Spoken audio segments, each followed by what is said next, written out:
It's a pleasure to be here, and can I join Valerie, Sue and Hilary in welcoming everyone that's here today, including guests from East Africa and Eastern Europe who've travelled their journeys to get here for today's conference and for a seminar with them tomorrow about taking some of the ideas forward.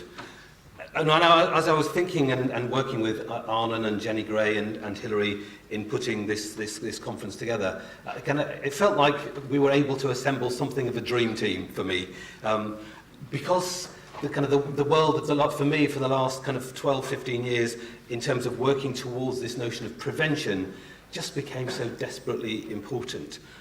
With a career as a probation officer behind me, having worked in the residential treatment program of Wolvercote Clinic, my interest since 2002 in particular has been in what does all that work with offenders and victims and families, what has that helped us to do about preventing the problem?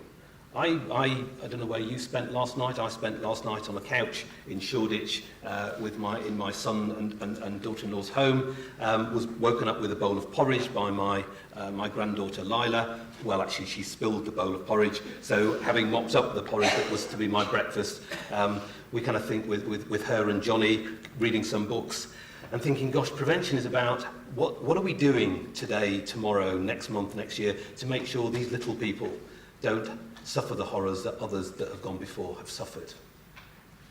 And it can't be good enough as a probation officer of previous years to simply respond by arresting the bad person after they've done it. What can we do for the little people today who haven't yet been abused to make sure that's never becomes a reality for them? And whilst, yes, we have to be realistic about the possibility of eradicating this problem, we surely need to try to do the best we can in that task. And prevention means then lots of things, and this today, for me, this conference is about bringing a lot of those examples of prevention together. And yes, as Sue's just been talking through, there's a problem, but we need to have a plan to address the problem. And it's the absence of plan to some degree that I feel troubled by, and I think we have the basis of a plan that hopefully I will share a framework that might help us in planning, and you can decide for yourself as to what you as an organisation, as an individual, as a member of a family, as a mother, a father, a grandparent, an aunt, an uncle, a godparent, whatever role you play, how that plan affects you and what is your role to play in keeping young people safe. So I want to say something about prevention, but also say something about and introduce the comprehensive prevention framework, which two colleagues in this audience, they're the architects of this framework, which since 2008, Lucy Faithfull Foundation has been using not only to sort of position its own work, but also to work on where are the gaps, what else should we be doing, what can we get funding to achieve, if at all possible. So I shall present something of that framework, but I know other speakers will add enormously to that presentation. Thinking about preventing child sexual abuse by, yes, known offenders, of course we must do our best to do that. What about preventing child sexual abuse by unknown offenders? Because there is a far larger number of unknown offenders, people who have committed a sexual crime or more against children out there than have ever been arrested. So how do we go about preventing the next sexual crime by those people who are unknown? They, of course, know themselves. They may exist in an environment, in a family, where what they've done is already known about. But if the agencies whose role is public and child protection don't know, then there's little agencies are doing. But that doesn't mean there's nothing can be done. How then how do those people that know themselves, how do they play a role in preventing the next sexual crime against the next child? But of course, thinking about those at risk of offending, there are some people who've not yet offended today, but tomorrow or next week or next month may have done so. So who are those people? What are we doing today to make sure they don't realise that dreadful possibility? And are we really organising ourselves to do that? Or are we mostly waiting until they've done it in order to do something in response to the harm they've already by then committed? And yet today we could do something better than that. And I guess it's the challenge of thinking, what are those things? Now, the risk is I will deviate off all sorts of avenues, because thinking about just these list of characters alone, sitting on the Stop It Now helpline that's based on my office, yes, we get people calling who've been convicted, who might be in prison or coming out of prison or been out of prison a fair while, needing support and help to not do the next thing. But the Stopping Now helpline gets calls from people who've committed a crime who've never been arrested and who are struggling to know how to manage my future behaviour, how to deal with that past, how to confront it, how to talk to their past victim, to apologise perhaps. So we're giving advice to those individuals calling, and we're advising people who call us saying, I'm simply troubled by my sexual thoughts about children. What can I do? I don't want to do this harmful thing, but I know these thoughts arise now and again, and I'm worried one day that I will act on them. So what is the help or advice that you would wish to extend to those people? It's best surely to extend something, rather than wait until they've done it, when we can extend them maybe a prison sentence and a sex offender treatment programme for having done the wrong thing, and maybe some victim services to the child that's been harmed. But today we might be able to do better than that. And what is it that we might be doing? So what is the role of the public in all of this? We typically think of the role of agencies in tackling child sexual abuse, but the public have a far bigger role to play from what Sue's just addressed us with. If there's so much sexual abuse happening within the family that agencies don't get to know about, but there's family around that set of circumstance. There are places that family's engaged in, whether that's faith communities, neighbourhood groups, whatever it may be. Those people might notice something. So are they clear then of their role in prevention? What is it we want them to do?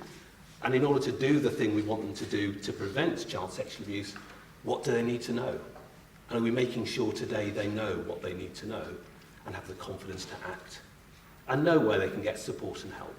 That may not come with a blue light, it may not come with the social work badge, but maybe some other way of supporting a potential offender, maybe supporting a family, maybe supporting a child who seems vulnerable.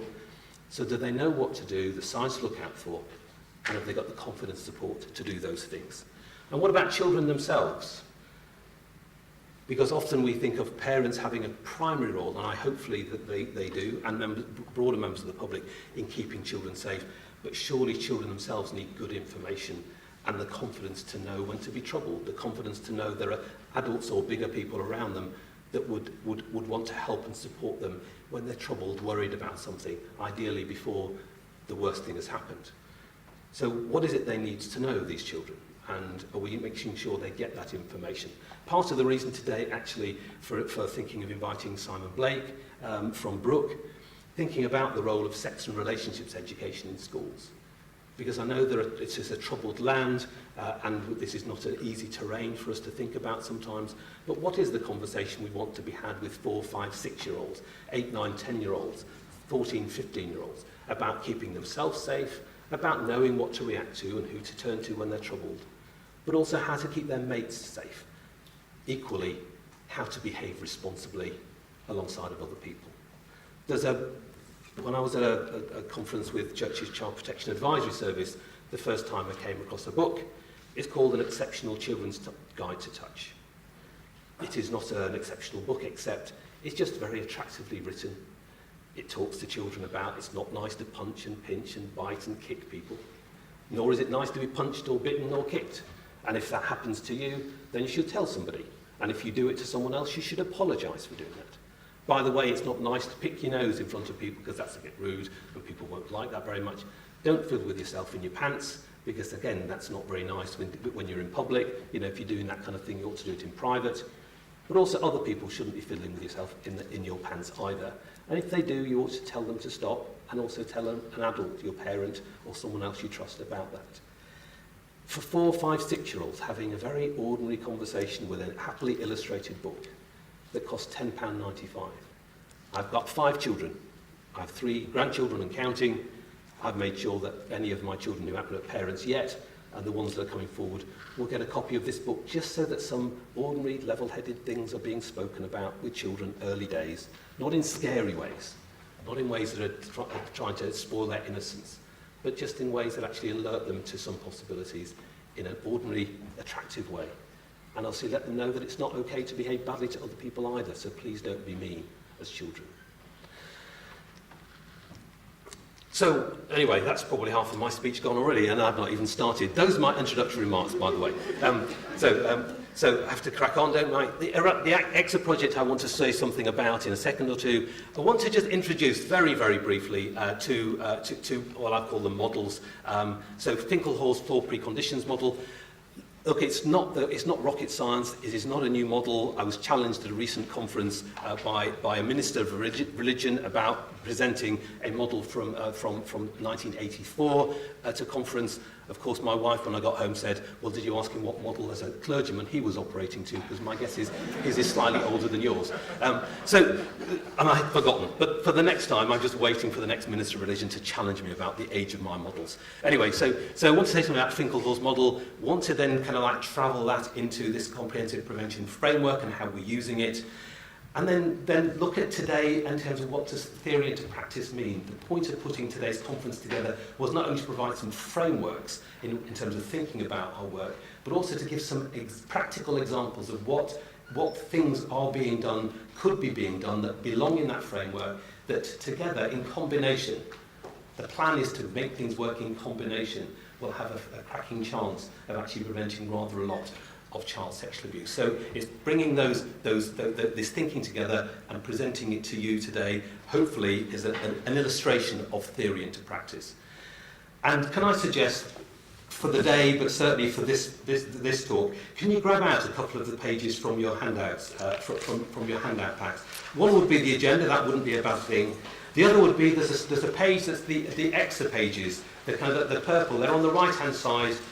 They're entitled ECSA, Eradicating Child Sexual Abuse. They look rather like this. This is the page I particularly wanted to speak to.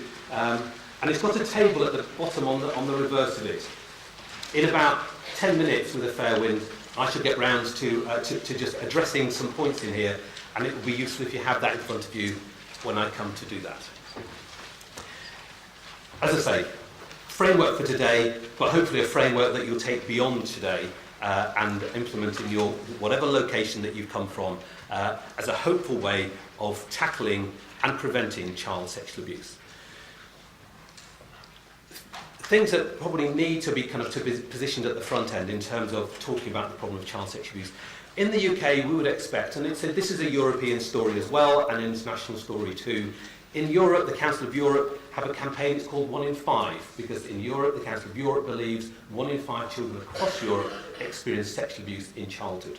In the UK, various statistics are bounded around, but suggest it's something like 1 in 6, certainly more than at least 1 in 10 children have experienced sexual abuse by age 18. Massive problem. At least 8 out of 10, probably more like 9 out of 10 of those children know their abusers and typically know them well. But we also know the vast majority of that abuse is not reported to the police. So there's a limited role the agencies can play after it's happened.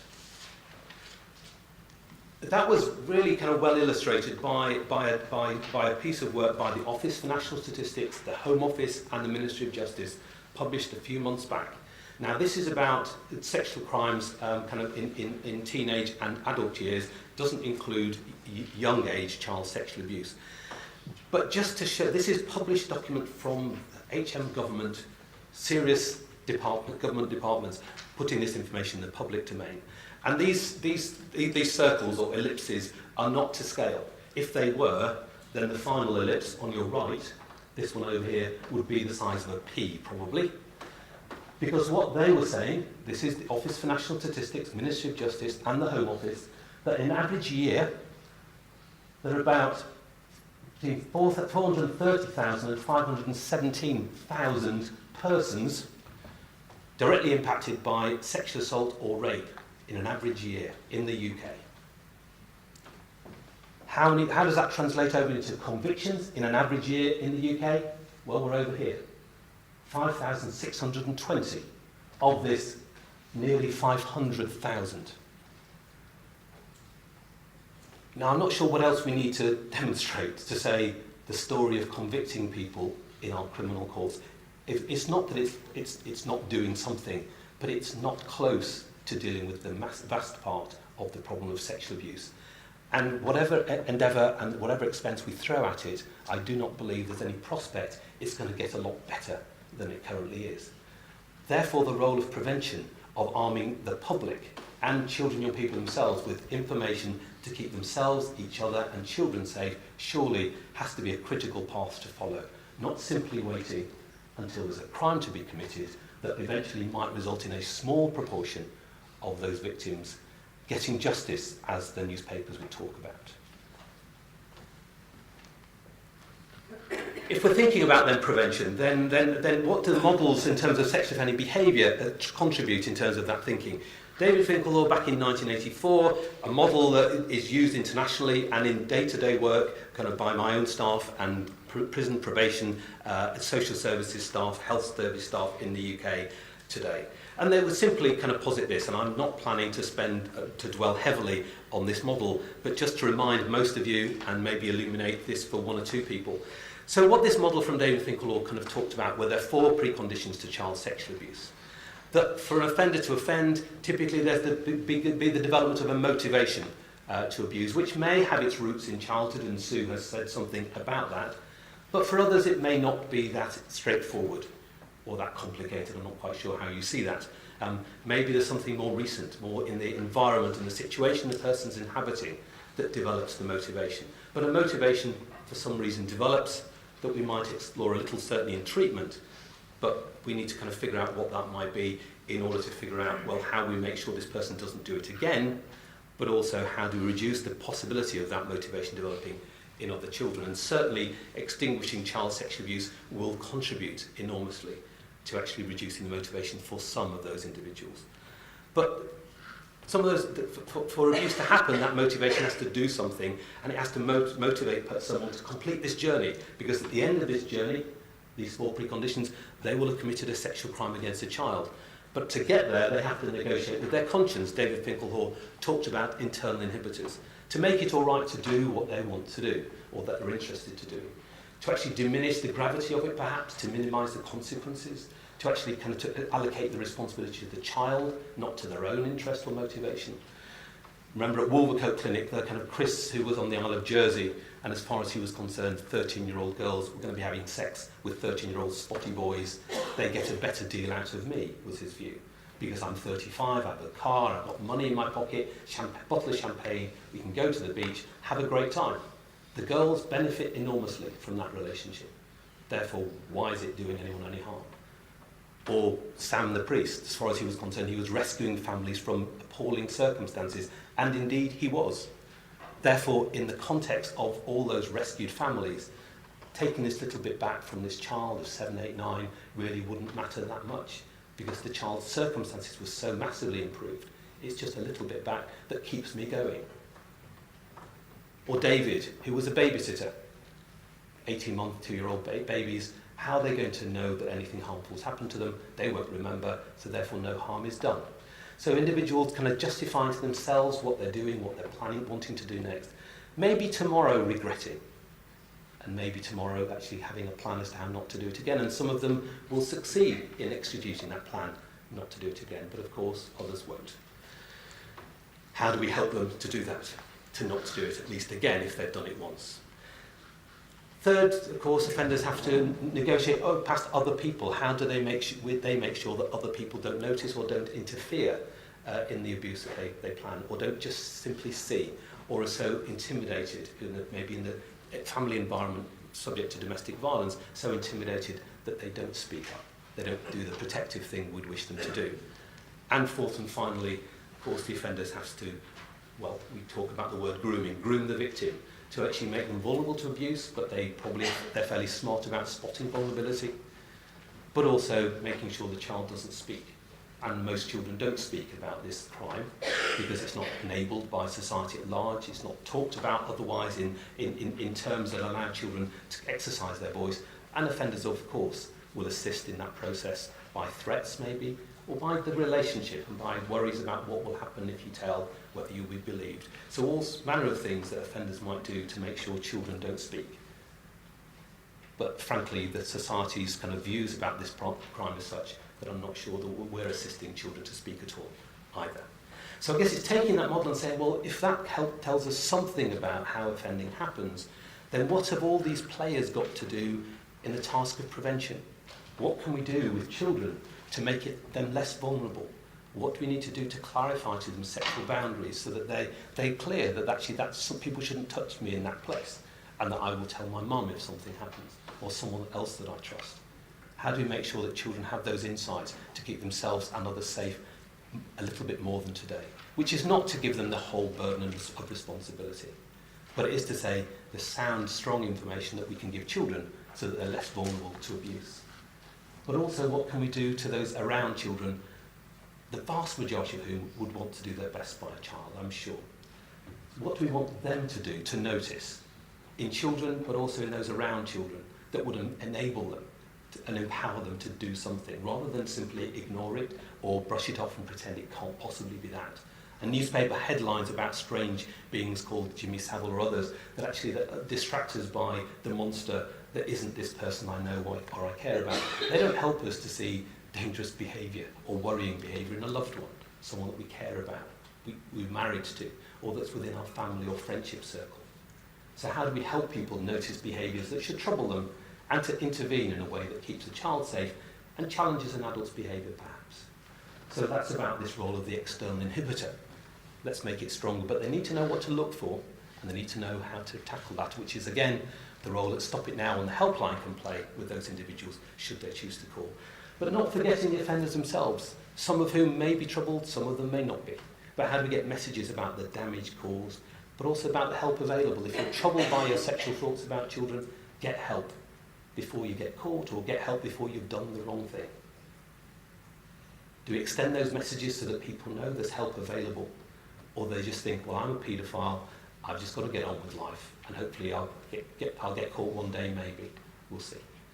I think there's a great deal we can do to extend support and help to those people who represent the risk themselves, many of whom, I genuinely believe, don't want to do harm to another person. So taking those characters from that model, then, this is my interpretation of how I use the comprehensive framework. Then kind of the framework that Wortley, Smallbone and Marshall put together, and Richard and Stephen will be speaking to us today about some of this, actually helps to kind of to bring those characters forward and think about the kind of the different aspects of prevention. And look, in the time I've got, I need to just say something about primary, secondary, tertiary prevention. This isn't a terminology that most people, other than in the health environment, talk about readily. But some people here would know I'm busy cycling at the moment. That's a boring piece of information, but it's true. I'm busy cycling because I've got a high blood pressure, and my doctor says, you're a bit fat, Donald. He didn't say you're a bit fat, actually. He just says you're overweight and you need to reduce your weight a little bit more. So a very respectful conversation we had. So I need to do some exercise, I need to get some weight off, need to get my blood pressure down. Why all of those things? Because I don't want to have a heart attack, and my doctor doesn't want me to have a heart attack, because if I have a heart attack, I'm going to be very expensive to fix, and frankly, I'd rather kind of prevent it from happening. So in my doctor's term, as a middle-aged man, a bit overweight, doesn't do much exercise, drinks rather more than is sensible, I'm a secondary prevention target. I'm in an at-risk group in the middle here. At-risk group for having a heart attack. Not had one, great. Let's plan not to have one, so that's where I'm working at the moment. If I had a heart attack, then clearly the system has to do something with me to hopefully kind of restore me to good health, and that will be tertiary prevention after the fact of it happening. Primary prevention is kind of universal messages to large groups of people, whether it's all adults or all children or all 10-year-olds. So primary prevention is about those messages that need to get to people about just sensible information, like sensible diets. My parents didn't. I grew up on a farm, for goodness sake, so full fat everything was the story of the day, and actually living a kind of a relatively relaxed life, because Dad didn't want us, his sons, to have to work on the field as he had done. He wanted us wearing suits and ties, and apologising about the tie, but anyway, we do a little. But primary prevention is about those messages that actually help to form good habits or good relationships that will stand us kind of fit for whatever life may throw at us in the years ahead. So taking that public health framework, primary, secondary, tertiary prevention, then thinking, with offenders, after they've offended, then of course we need to do something. With victims after they've been abused, of course we need to do something. With families where abuse has happened, we need to do something. And there's a kind of fourth component that Richard this morning will talk a little bit about situations where abuse happens, what might be happening and could be doing in that circumstance to make it less likely to happen. Where abuse has happened in a situation, of course we need to take stock, we need to do an audit, we need to actually have a plan as to how we're reducing the likelihood of that thing happening again. But this is after it's happened.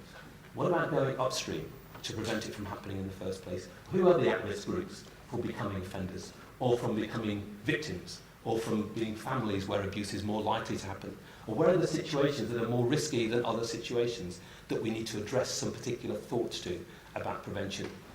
And what are the global messages that all children, all adults, or particular sections of those groups, not because they're at risk, but because they need messages at certain ages or stages of life, all parents or grandparents, what are those things that they could do, could know, that would help them prevent abuse by potential abusers, or protect children from ever becoming victims, or make sure that situations where abuse is possible actually are made as safe as we can possibly make them.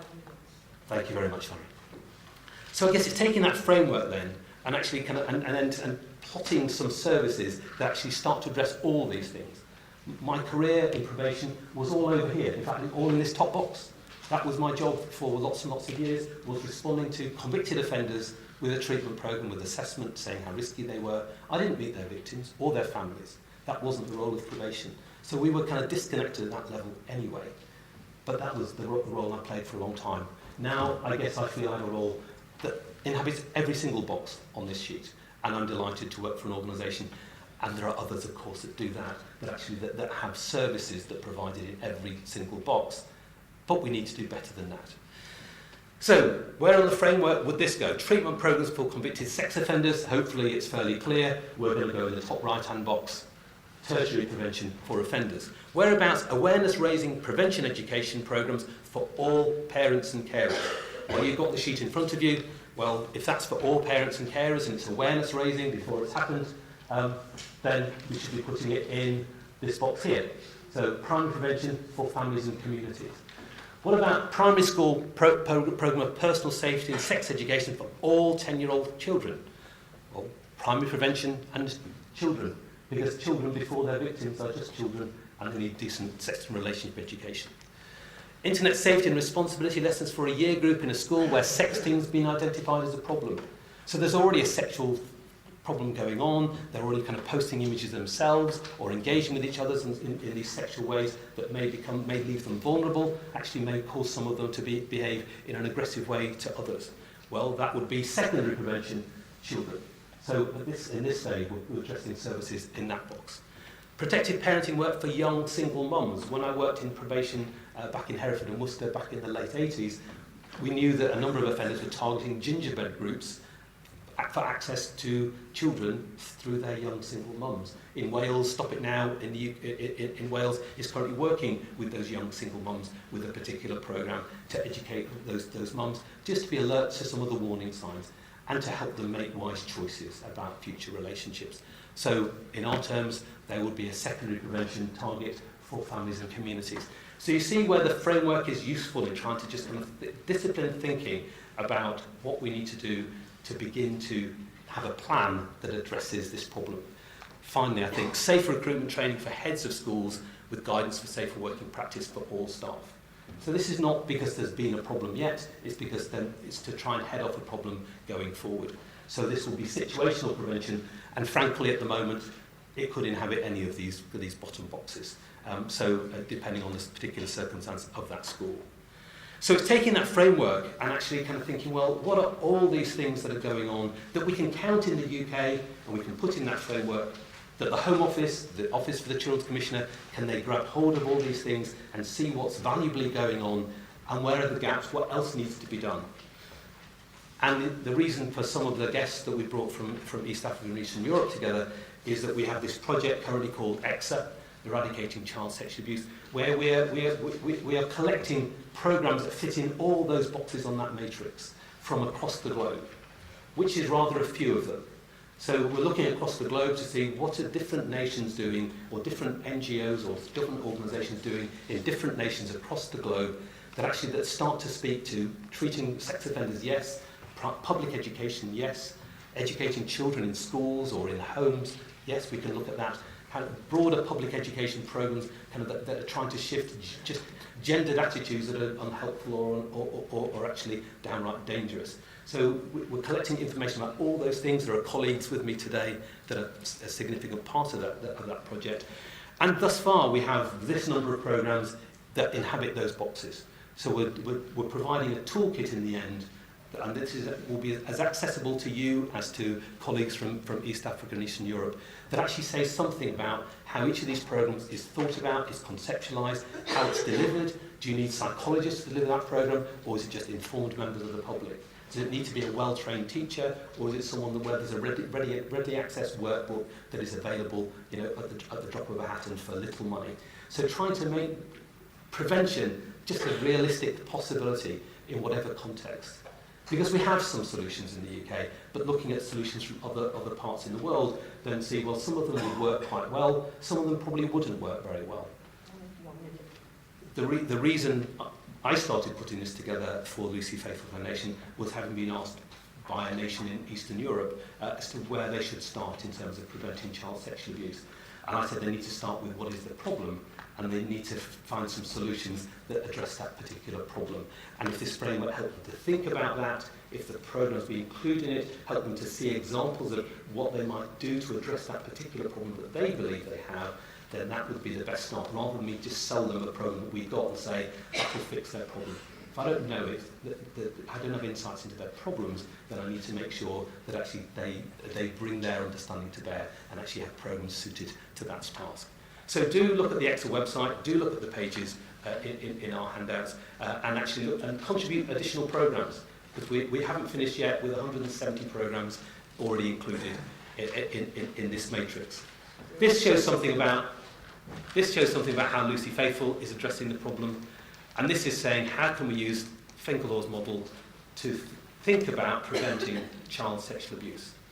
Offenders turning back from abuse, adults preventing abuse from doing harmful things to each other, and children being more protected or feeling safer in themselves and knowing how to reject.